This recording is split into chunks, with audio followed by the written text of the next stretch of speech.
மலேசியாவிற்கும் மொரீஷியஸுக்கும் இடையிலான சாத்தியமான வணிக வாய்ப்புகளை ஆராய மலேசியாவின் கே சூப்பர்மார்ட் குழுமத்தின் நிறுவனர் டத்தோஸ்ரீ டாக்டர் கே சாய் மற்றும் அதன் தலைமை செயல்முறை அதிகாரி டத்தோ பிரதீப் குமார் மொரீஷியஸுக்கு பயணம் மேற்கொண்டனர்.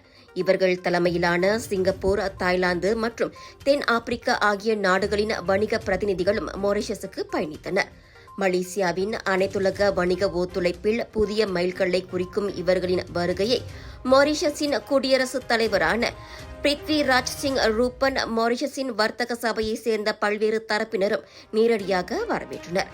இந்த பயணத்தின் போது மலேசிய குழு மொரீஷியஸின் உயர்மட்ட தலைவருடனும் வர்த்தக மற்றும் பயணீட்டாளர் பாதுகாப்பு அமைச்சருடனும் சந்திப்பொன்றை நடத்தி இரு நாடுகளுக்கு இடையிலான ஒத்துழைப்பு குறித்து விவாதித்ததோடு இருதரப்பு வர்த்தகம், முதலீட்டை மேம்படுத்துவது குறித்தும் கலந்துரையாடப்பட்டது. இதனிடையே Dato' Sri doctor K Sai Mauritius planters agricultural by products processing கூட்டுறவு சங்கத்துடன் கருத்திணக்க உடன்படிக்கையிலும் கையெழுத்திட்டார். இந்த ஒப்பந்தமானது ஒத்துழைப்பை வளர்ப்பதற்கும் வணிக நடவடிக்கைகளை மேம்படுத்துவதற்கும் இரு நாடுகளுக்கும் நன்மை புரிவது மட்டுமின்றி கே குழுமத்தின் வணிக வாய்ப்புகளை ஆராயும் ஒரு வாய்ப்பாகவும் அமைந்துள்ளது. இந்த அனைத்துலக ஒத்துழைப்பு மலேசியா, மொரீஷியஸின் பொருளாதார வளர்ச்சிக்கு மட்டும் நன்மை பயக்காமல் முழு தென்கிழக்கு ஆசியாவின் பரந்த நன்மைகளை கொண்டிருக்கிறது என்று டத்தோஸ்ரீ டாக்டர் கே சாய் தெரிவித்திருக்கிறார்.